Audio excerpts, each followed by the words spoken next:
Hi everyone, I'm extremely excited today to announce a new partnership research collaboration that marks a significant milestone for the Muhdo Hub and the future of personalised health.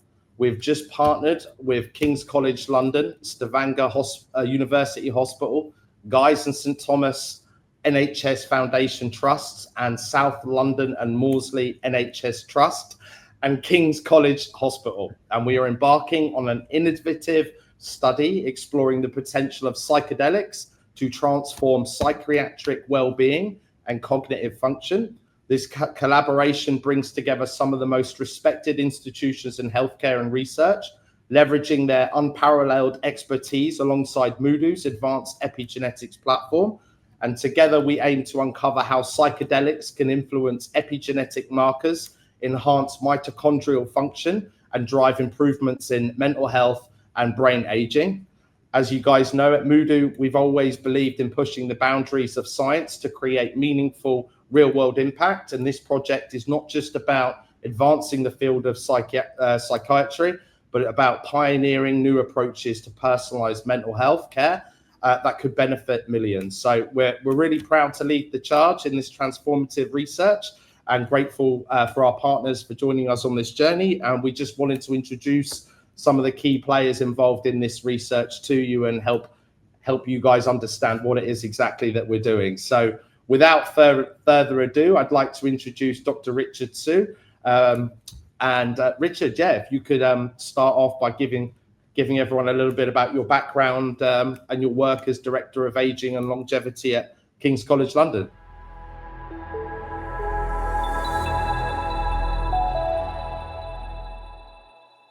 Hi, my name's Richard Siow. I'm the Director of Aging Research at King's College London and also a visiting professor in the Department of Physiology, Anatomy and Genetics at the University of Oxford. I'm really pleased today to highlight our partnership with Muhdo Hub, which will enhance our research collaborations with Muhdo over the past 3 or 4 years.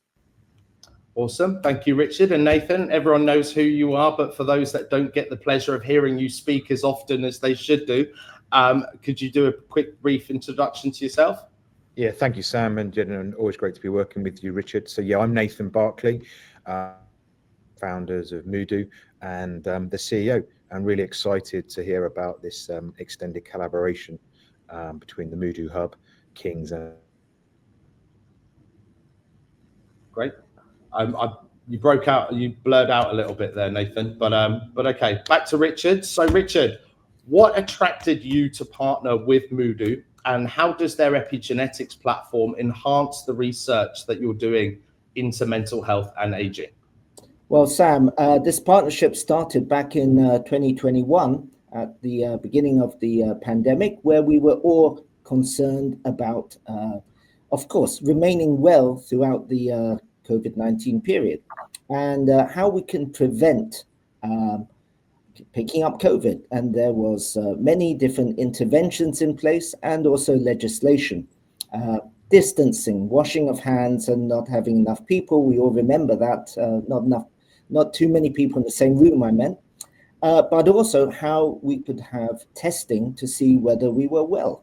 We had the lateral flow, but we also wanted to maintain well-being for many of us who did remain well.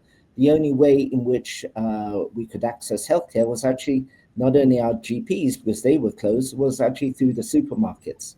So it's consumer well-being that we are focusing on, not only in the clinics and treatment of disease. And the Muhdo platform really does bring this to your home, where we can assess your own genetics and also epigenetics as we age healthily, and different lifestyle interventions, be it diet, supplements, even sleep and pollution, does impact on how our genes get switched on or switched off. And this is the crux of the Muhdo platform. And we have undertaken a number of different research projects using the Muhdo platform and with the Muhdo team at King's College London, and also with our partner Stavanger University Hospital, to assess how epigenetics is modified through lifestyle interventions, supplements, and we are now moving as you mentioned, into mental health and cognitive well-being, how we can correlate epigenetic status, your genetic background, with psychiatric well-being. And a number of different interventions for healthy brain aging. You mentioned psychedelics, but we're also interested in cannabinoids, cannabis, and also supplements such as vitamins, and the Mediterranean diet is one area that we have worked with Muhdo on. So it is very broad. And across King's, we do have a number of different global partners as well that we are working with. The National University of Singapore, another key research partner of Muhdo. We work with them, and we've published together with Singapore and Muhdo about how supplements can modify epigenetics. So it's been really exciting over the past 3 years to work with the Muhdo team. Brilliant. And how does then, I struggle to say all of the hospitals and NHS trusts without mumbling up my words, but how do they kind of play into this partnership now? And what are the kind of broader goals working with them? Sure, absolutely, Sam. King's College London does partner with 4 key teaching hospitals across London, and the consortium is called King's Health Partners. And that is a key partner or integral to aging research at King's. And by virtue of partnering with Stavanger and also our Centre for Healthy Brain Aging at King's College London, we are accessing the resources available through our NHS partners, in particular the South London and Maudsley NHS Trust, where the Psychedelics Research Centre is based, and also another one of our key partners, the NIHR Health Tech Research Centre in Brain Health, again, where Muhdo is playing an integral part in developing technologies for healthy brain aging. Brilliant. No, I mean, that's great. And I mean, why then is mental health and cognitive decline such a critical focus for aging research? And how specifically do you see psychedelics playing a role in this field now and in the future? Sure. I mean, that's a really important question, Sam. And as I mentioned earlier, we do need to consider psychiatric well-being or mental health across the life course. It's not only for older people, but if we consider any changes in mental health when you're younger, in your teens, in your 20s and 30s, that does actually accelerate cognitive decline and also your aging trajectory. If a person has a degree of depression, they're going to be sleeping slightly different, they're going to be eating slightly different, and that also impacts on physical health. So mental health and brain aging is closely associated with our aging trajectory. And this can be, could say, picked up using epigenetic biomarkers that Muhdo is working and collaborating with King's College London to assess what are the changes in epigenetics, these specific genes and epigenetic changes, the methylation sites on the DNA that are associated with cognitive decline and also changes in psychiatric well-being. And as you know, there are many different grades of depression. There's also ADHD, there's PTSD, so this is post-traumatic stress disorder, which also aligns with long COVID. So you can see there are many areas of potential intervention as well, lifestyle interventions, diet, and of course you've mentioned psychedelics. So this is very topical.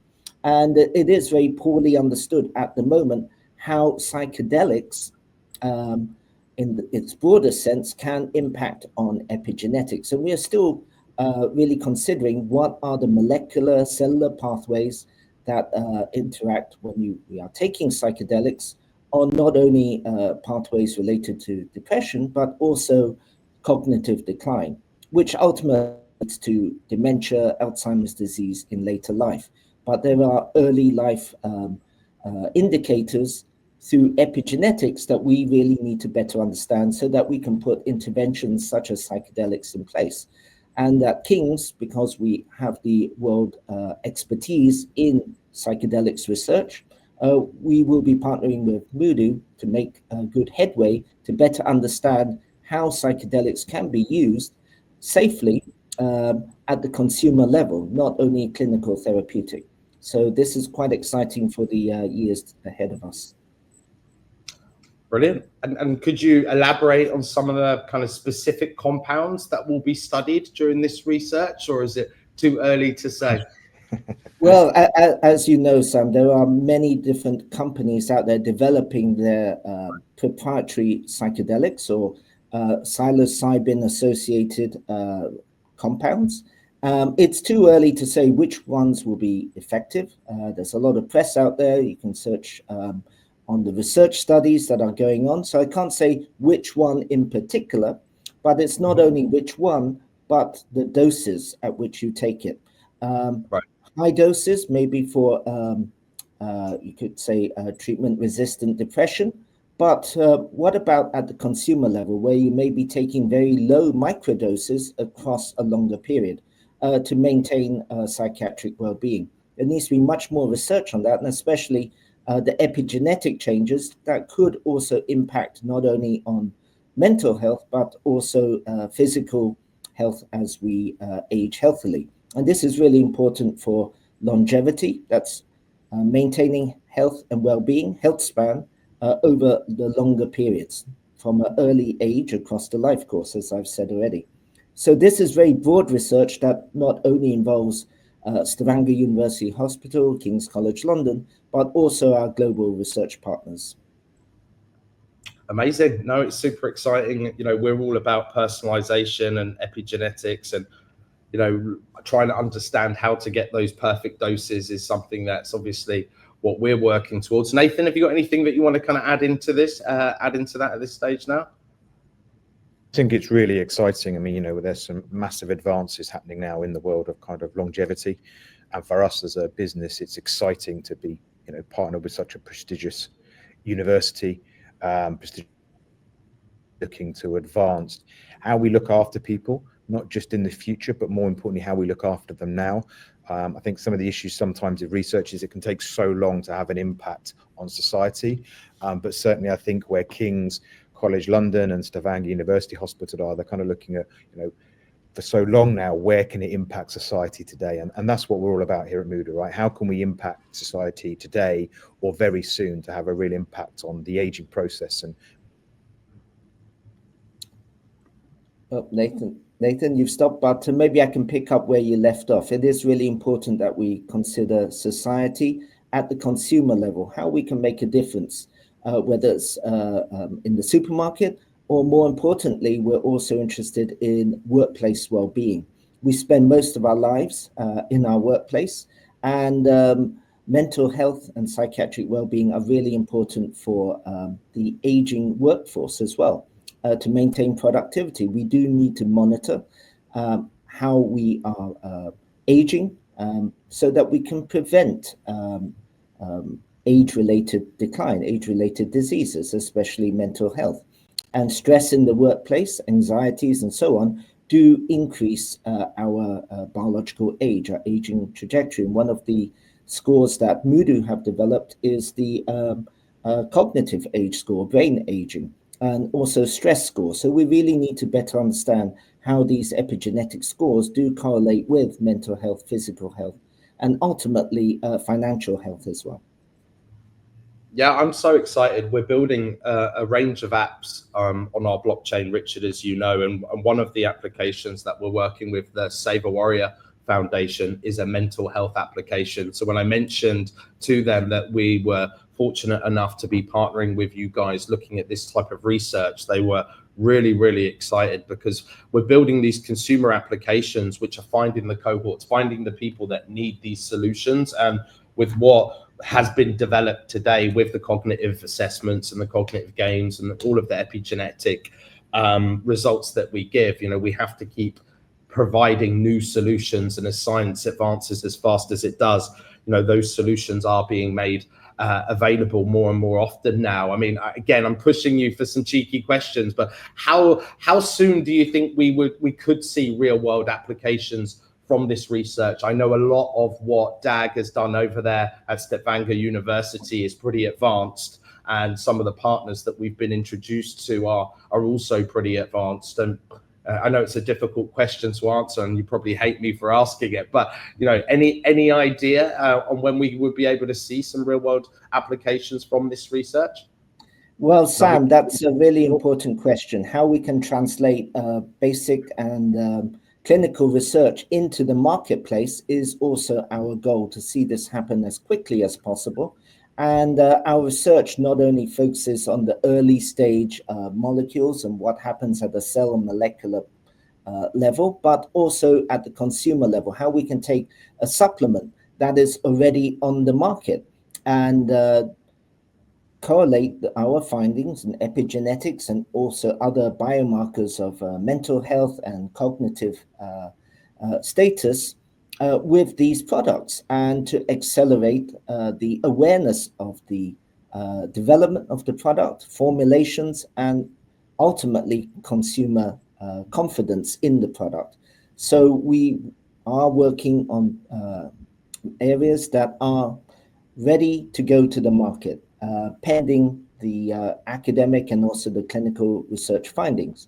So timelines, if you want, Sam, are within 6 to 12 months, where we can make real robust statements about the efficacy of different treatments. Now, I can't say that is going to be true for psychedelics. We're a long way down the road, not only for research, but also legislation in different countries, as you know. And it's the safety profile of many of these interventions that we really need to consider. They may be biologically effective, but we need to see the safety profile in different populations as well. So there will be a time when we can accelerate the translation of the research, especially with funding through Muhdo Hub and other partners, and working with the large corporates that we do, so we can make good headway in getting the products into the marketplace. And I think that's what makes this partnership so exciting, because it's not just funding. Obviously with the community that we've built and what we're doing over at our DAO, it enables us to provide funding, but the value add that Muhdo brings to the table through their epigenetics platform, which has been proven to be really effective and really accurate. I think it's a win-win-win across the board, which is great as a partnership. I don't really have. I think you guys have explained the basics of this. We don't need to overwhelm the community with too much science. For us, we just wanted them to understand what the research entailed and how, who we were working with. And thank you for taking the time, Richard, to actually come on and explain it to our community. And it's we're really grateful for you. I know you're a busy guy. Is there anything that you'd like to add, Nathan, to this, just to kind of bring it back home, or Richard, anything you guys would like to summarize? I think just for me to summarize, the saliva test, it's non-invasive, it's available to everybody, you can do it at home. And then secondly, through the Muhdo Hub, about putting that information and that power in an individual's hand is really important. It's something they can get today, not tomorrow, that can start to improve their health. And the more data we collect on these people, hopefully the more we can reward them and the more they can come on this journey. Absolutely. Maybe I can just follow on from Nathan to say it's the data is really valuable to the person who is taking the test, but also to the academic research as well. So one of the highlights of working with Muhdo is their data set from around the world. That's really important, that we can gather data not only from the UK and Europe, but also the global consumers and people who are using the Muhdo test in Southeast Asia, East Asia, and the USA. Really important for us to better understand how epigenetics is being influenced by our lifestyle in these different diverse regions. So as you know, Southeast Asia is very different from Northern Europe and the US. So it's important for us from an academic research perspective to utilize and to harness this data set that Muhdo has collected, and to build on other data sets that we are using as well. So thank you for partnering with King's College London and Stavanger University Hospital. Brilliant. Really excited. I'm a big fan of psychedelics and cannabinoids, so I'm excited to see what you guys come up with, Richard. Thank you so much for your time. And Nathan, Thank you, Sam. Always a pleasure. Yeah, we'll probably speak 10 times later in the day.